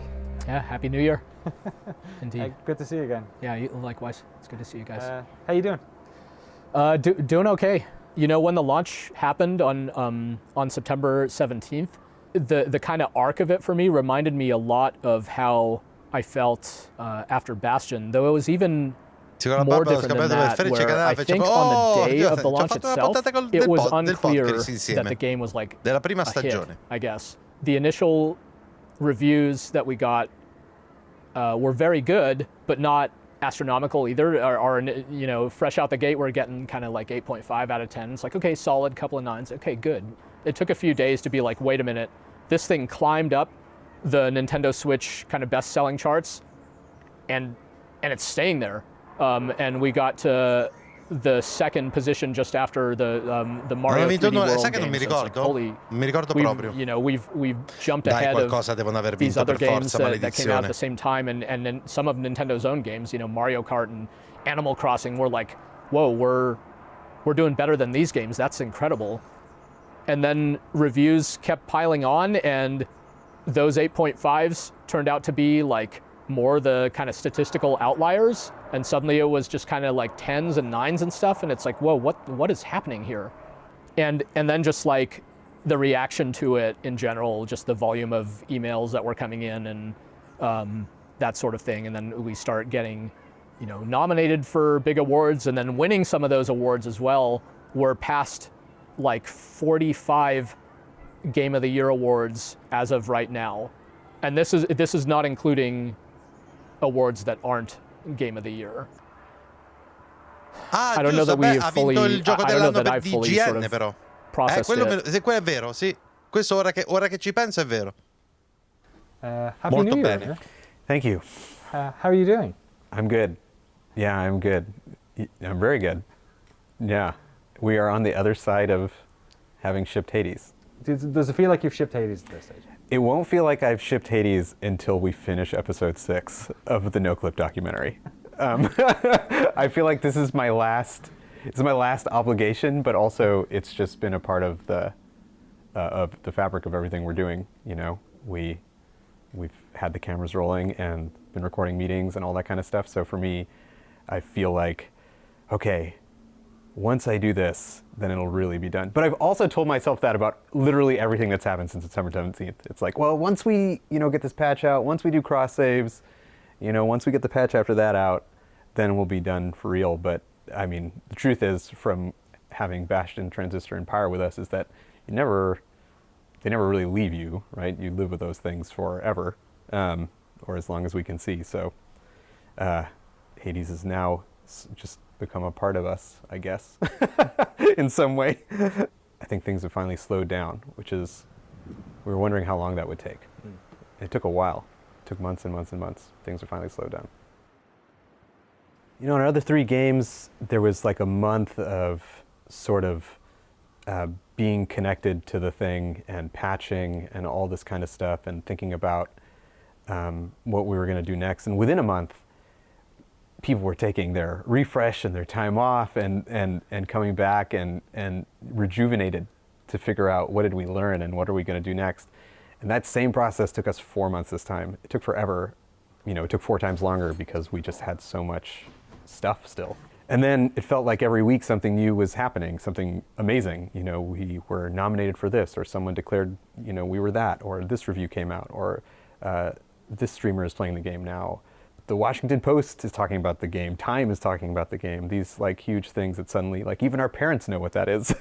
So we talk about the parentosphere. It's like stuff that leaves the orbit of games and joins the bigger conversation. So, you know, it's been a delight and a joy that these amazing things are happening, but it's also meant we just never turned off.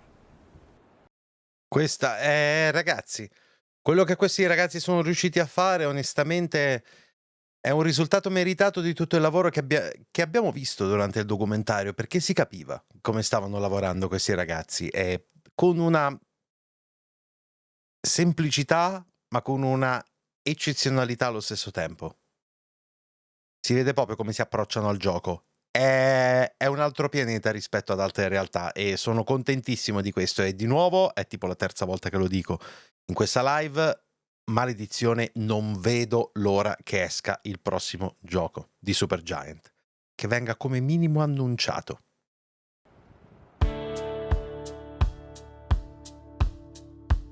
What are they doing, Amir? We're doing best art direction. Ghost of Tsushima one. Se video mi fa capire che un conto è un piccolo studio di 10 persone con 1000, ma se vuoi puoi lavorare bene, esatto. Io lo fa solo per i soldi, anche per divertirsi. Una volta sentito che lavoriamo e poi ci giochiamo a vedere se è divertente, esatto. Qui ho capito come si lavora e poi i risultati alla fine premiano. Ari, esatto. Holy fuck! We just won best action game. Wow! So the Game Awards was really, really amazing because it was a live show. Molte mappe di Enemy Territory, I don't know how Jeff does this stuff. So it was like a live show with a zillion people. It had like the whole planet watching. Poi io quando spiego a qualche parente lontano e relativamente anziano che ho dei canali YouTube e Twitch. Production feed connected to this wide world of video games. I had like absolutely ridiculous technical issues happen literally minutes, like I think like less than 2 minutes before my webcam ceases working, and then my like dogs went absolutely ballistic over something as well. There was like a knock at the door, which sends my dogs into like a fury, and this like in the evening. Shit! You gotta be fucking kidding me. I can't do anything. Can you open the door and tell them they need to go, like we're right in the middle of a call and they need to go away? You know, the atmosphere couldn't have been more different than our debut at the Game Awards back in 2018 when we were there physically in this beautiful theater with a big audience, you know, filled with celebrities, not just from our own industry, but from other industries as well. Here it's just like sitting where I do sit every day, basically just with a slightly nicer shirt on, and then just kind of waiting on pins and needles for our categories to come up. We won in 2 of those categories for Best Independent Game and Best Action Game, which is 2 more Game Awards than we've ever won. So it was an amazing night in that we were so kind of heavily present for so many of those categories and picked up a couple. But we didn't get to, you know, we didn't get to make our like live speeches or whatever. No one had to speak. Logan sitting there on a live feed, Greg sitting there on a live feed, me sitting there on a live feed. No one had to talk. We won Best Action Game and Best Indie Game. So that was cool. Best Action Game I said it and at the Best time, but Indie it's Game. just one of those things where those productions that we were next to in the Game of the Year category were really big video games in which our whole team, if we had worked on those games, would be like working on one tiny part of it. You know, a lot of us had worked at AAA studios before this, so we like know that a lot goes into making such a big game, and it's really hard to make such a big game. Yeah, it was amazing to be able to be so small and be on that stage. Even in those days following the September 17th launch of Hades, when the game, you know, started to stick on bestseller charts and started to get these really good reviews, you still don't anticipate that like, yeah, we're going to be a Game of the Year winner nominee, you know, next to The Last of Us Part 2 and Ghost of Tsushima and stuff like that. But that's like where we were just in that conversation, and you know we were. Ma pensate che figata! Chosen as È like vero, Time magazines li vedi lì and the Washington accanto. Post's Game of the Year and stuff like that. It's like, so that's again, you know, we never knew we were working on that game. Tipo il cazzo di sicurezzo, esatto. How you doing, Dan? Doing all right. Yeah, all things considered, pretty good. When you look back on all the music you made for Hades, you know that feeling where you finally sort of made something you can step away and look at it? What comes up for you there? Yeah, for Hades, I feel like I really enjoyed the style of music, and it was a lot of fun to make. Like, just I could kind of cut loose more, I think, for Hades than I have been able to in the past. I was able to rock out and really lean into my desire to do that, and then even go further past my comfort zone. Insieme ad Ori, come categoria, ma anche in altre, assolutamente. You know, on past games, you know, normally there's like a week where everybody's excited about it, talking about it, and then they move on. But the fact that people have continued sort of talking about it and playing it, and people are playing it every day, people are streaming it. I mean, that's been really crazy to see the sort of volume of the response increase so much. Part of it has to do with the sort of context in which 1.0 was released. I mean, it's a game about doing the same thing over and over again and trying to escape hell. So it's like, maybe a little too close, too close to people's regular lives. Jen, hi. It's great to catch up finally. I know everyone was working from home back in March, but lei è un drago, your situation was a little bit different. Yeah, so you probably already know that Supergiant Games is a company policy. We were working working from home on Fridays every week. So actually the transition for me was very, very easy. And in fact, because I was pregnant at the time, all kinds of things happen with pregnant ladies, including being very, very tired. And so in a lot of ways, transitioning to my home office actually afforded me the ability to maintain as much productivity, if not more productivity, during the pandemic especially. It's not like I can go like to TJ Maxx or Home Depot and, make the perfect crib for my baby from scratch using hammer and nails. By the time I left on maternity leave, there were about anche io ti favo 2 in months parte of per production Ori, left. I knew with so much ero certainty, contentissimo I anche had per so much Edis. confidence in the team as a whole that it would be incredible, that I also felt this was the perfect moment to see what No, non credo che happens sia when quella you la just novità, sia il venerdì leave. da casa. That La is an novità. incredible feeling, to know that your team is so well equipped to take care of a product during its most sensitive time. It was and still remains incredibly hard to digest, the level of success we've experienced. Not just like sales, but the community support, the incredible fan artist community. To know that something you've made with just 20 people has reached so many già, others. 20 And that persone, they are raga, saying these really incredibly nice things about it. It's like, no, guy, come on, it's not that good, right? Oh, God, come on, you're just being nice. I qualify because, maybe in saying this I'll jinx it, but like Hades is the 4th highest rated game on Steam, like, period, across the tens of thousands of games there, including basically all my favorite games ever, or a whole bunch of them. We rate higher than all those. That's like it's a weird feeling. How can you qualify it other than it's a success on every level that we intended and a whole bunch of ones that we had no idea would even be possible? And then people are sometimes surprised that we're surprised. But I think that's weird on another level because, as you can see in the NoClip documentaries, we launched this game like 4 times or something, right? Like this game has been launched so many times and then it's been updated so many times. So sometimes we ask ourselves, like, when did Hades become what it was? Because it was something that people enjoyed for a long time. But, the combination of declaring it 1.0, of putting the ending into the game and saying it was done, and, also, being on the Nintendo Switch where many more people might have been waiting for that experience as well.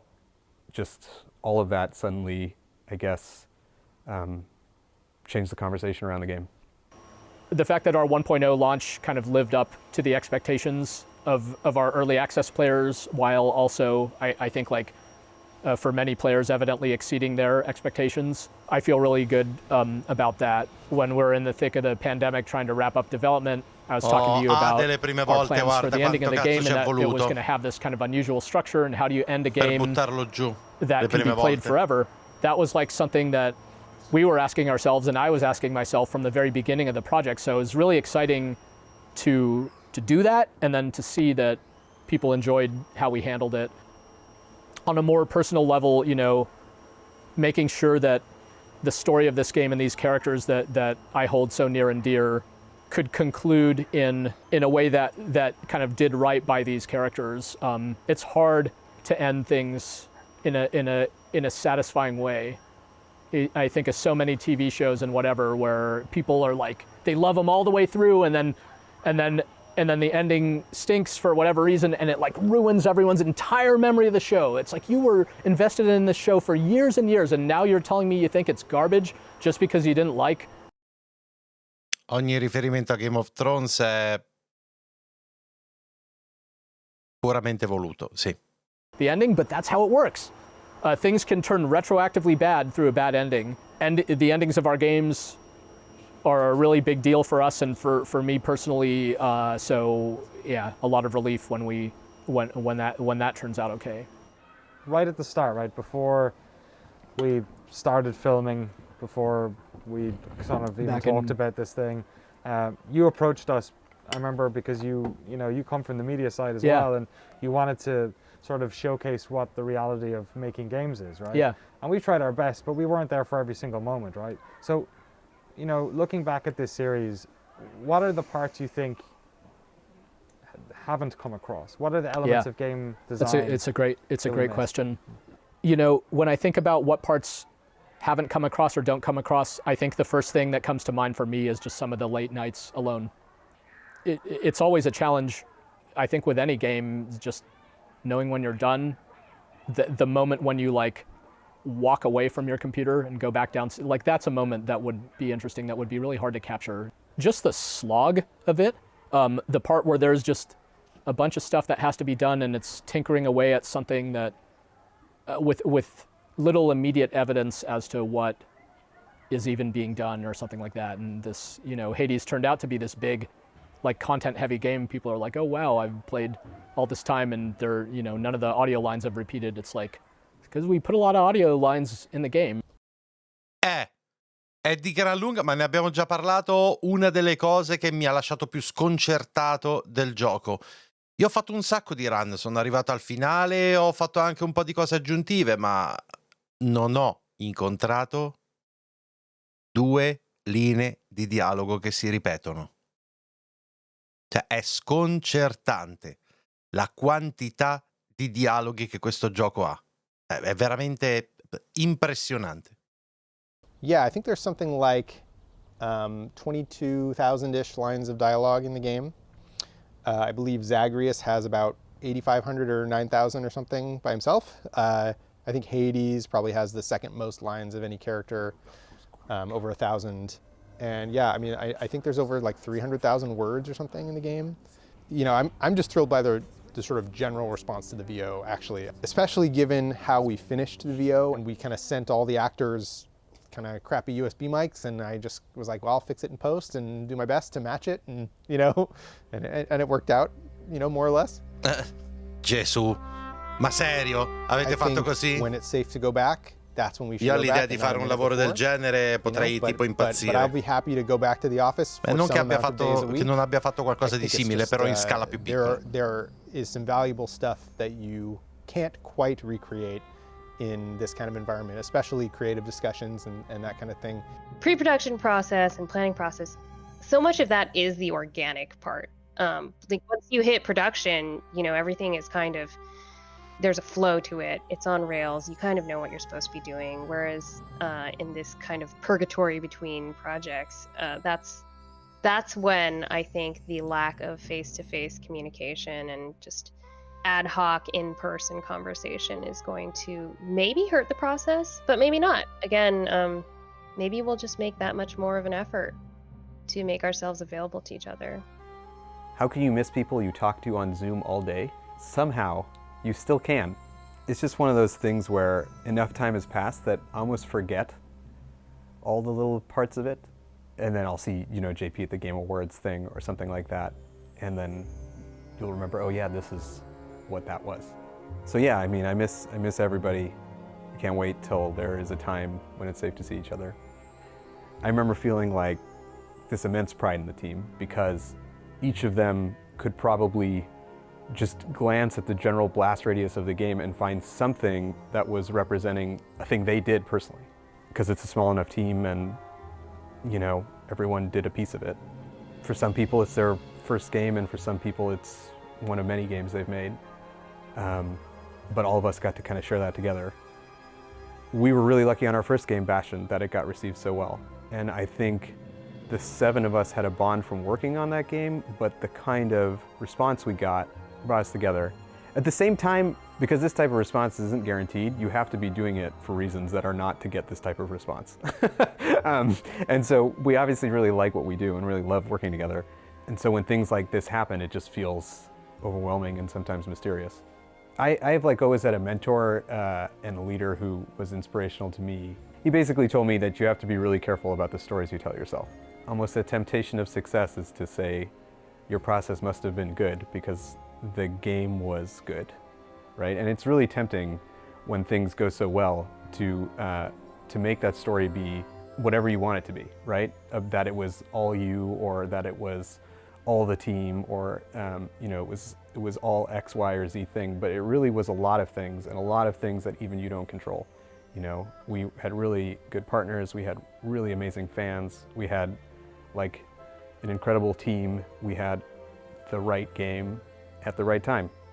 And so, you know, part of what our job is after the game is done is to really understand what happened. And that takes a long time. What's next? È figo anche questo messaggio. If I tell you, it'll just be upsetting. We're doing a patch, Danny. That's what's next. We're opening a patch on the test server. We're gonna fix some Hades bugs. That is literally what I'm about to go up and do. I'm gonna review the change notes with Greg and Gavin, and we're gonna make sure that it's all sensible, and then we're gonna put it on a test branch, and then we're gonna put it on, you know, the PC and the Switch, and we're gonna make a patch. What type of game would you like to make next? I don't know. Oh my God, it doesn't even matter, because it's honestly, it's like, it's you know, what type of game do we want to make next? That's the actual really salient question, not what kind of game I want to make next. Yeah, we gotta figure that out. Quanto lo voglio sapere, Madonna. E questo, ragazzi, è sì il finale, con i credits che vanno assolutamente riconosciuti a tutti. Il ringraziamento alle migliaia che hanno contribuito a questo documentario, perché NoClip, ai membri di Supergiant Games che generosamente hanno condiviso le loro vite per noi in questi ultimi 3 anni. Già. E questo è il Patreon di NoClip, ragazzi. Se volete supportare i loro documentari, è onestamente una cosa che va fatta. Veramente figo. Vabbè, nel Patreon ci sono anche delle cose extra.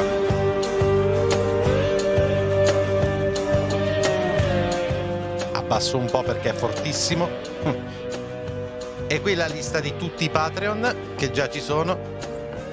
No, Nico, ancora, sì, lo so, è ancora attivo, ragazzi. Avrei dovuto risolvere oggi, ma non ho avuto proprio il tempo. Ma domani lo faccio sicuramente, di chiudere la raccolta fondi, fare il bonifico, e poi vi posto tutto sui social e sul canale e su tutto quanto. Ok? Ok, ragazzi, questo era Hades Developing Hell. Devo dire che è stato uno scorcio molto bello, con un team che ho imparato ad apprezzare moltissimo, e quanto non vedo l'ora di sapere qualcosa, Madonna, sul prossimo gioco. Quanto vorrei essere lì in questo momento e sentire di che cosa stanno parlando, perché sicuro in questo momento, perché questo è stato fatto nel 2020, anzi no, 2021. Con tutta probabilità in questo momento stanno in preproduzione del loro prossimo gioco, no? Quindi questo era tutto quanto Developing Hell, ovvero Hades, uno dei miei giochi preferiti degli ultimi anni. Se non ci fosse stato The Last of Us Parte 2, il mio gioco preferito del 2020, e un documentario che avevo già visto ma che ho voluto rivedere con voi perché è veramente un qualcosa di speciale, e spero davvero che l'abbiate gradito anche voi. In realtà adesso analisi e commento non c'è molto da dire, perché io credo che il documentario si commenti davvero da solo. È un team incredibile, che a ogni step del suo lavoro, a partire da Bastion, il primo gioco, che è veramente stato una sorta di vero inizio per il team, ha sempre saputo innovarsi, in una maniera o nell'altra, e con Hades ha fatto un salto di qualità così grande da finire nel 2020 al pari dei grandi dell'industria videoludica. Secondo me se l'è meritato assolutamente, e l'hanno fatto con 20 persone. Io sono molto curioso di sapere cosa faranno la prossima volta, con probabilmente più persone, più esperienza e con un background che probabilmente porterà anche molte professionalità importanti a essere attirate da questo studio per poter lavorare con e per questi ragazzi. E onestamente è tutto molto figo, molto bello, e spiega molto sullo stesso che si accumula davanti alla produzione di un gioco. Assolutamente, ma questo era una cosa un po' che se lo chiedi in giro probabilmente molti te lo sanno dire, se hanno un minimo di familiarità col mondo videoludico. Quello che potrebbe sfuggire è cosa succede quando un team lavora bene, ok? Un documentario che vorrei vedere insieme a voi, e prima dell'uscita di God of War Ragnarok spero di avere la possibilità di farlo, è il documentario su God of War, ok? Fatto proprio da Sony.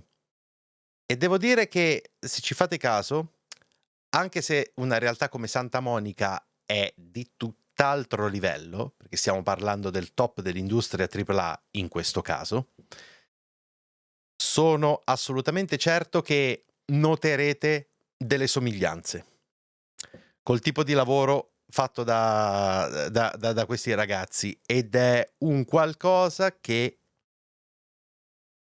fa la differenza tra una cosa e l'altra. Sì, le paure sono identiche. Esatto. E questo e anche altre cose, cioè sicuramente anche questo. Questa cosa qui è, diciamo che ha contribuito un po' alla mia formazione, tra virgolette, perché vedere come questi ragazzi lavorano anche attraverso un documentario, che ovviamente, ragazzi, è un po' un prodotto, cioè nel senso anche questo documentario è tagliato, eccetera, con tutta probabilità hanno lasciato fuori delle cose brutte o scabrose che sono capitate, come capitano nel lavoro di tutti i giorni, ma credo che al netto di questo, dovendo prendere anche un po' con le pinze le cose, perché è giusto farlo, anche se le prendi con le pinze è piuttosto evidente che cosa traspare da tutto questo, no? Anche dovendo prendere un po' le distanze. Io credo che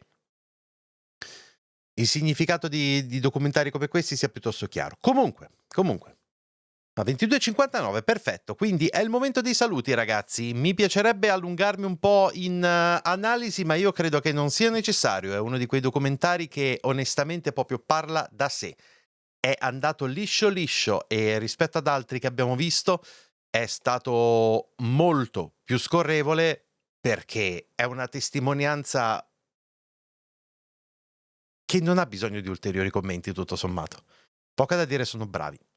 Già, se uno vuole fare il succo del succo del succo, è quello che ho detto anche io durante il documentario, no? Che c'era il narrative director che stava dicendo, e ancora facciamo fatica a processare come è possibile raggiungere queste cose, cioè abbiamo vinto 2 premi ai Game Awards, abbiamo vinto questo, è ancora difficile rendersi conto, eccetera.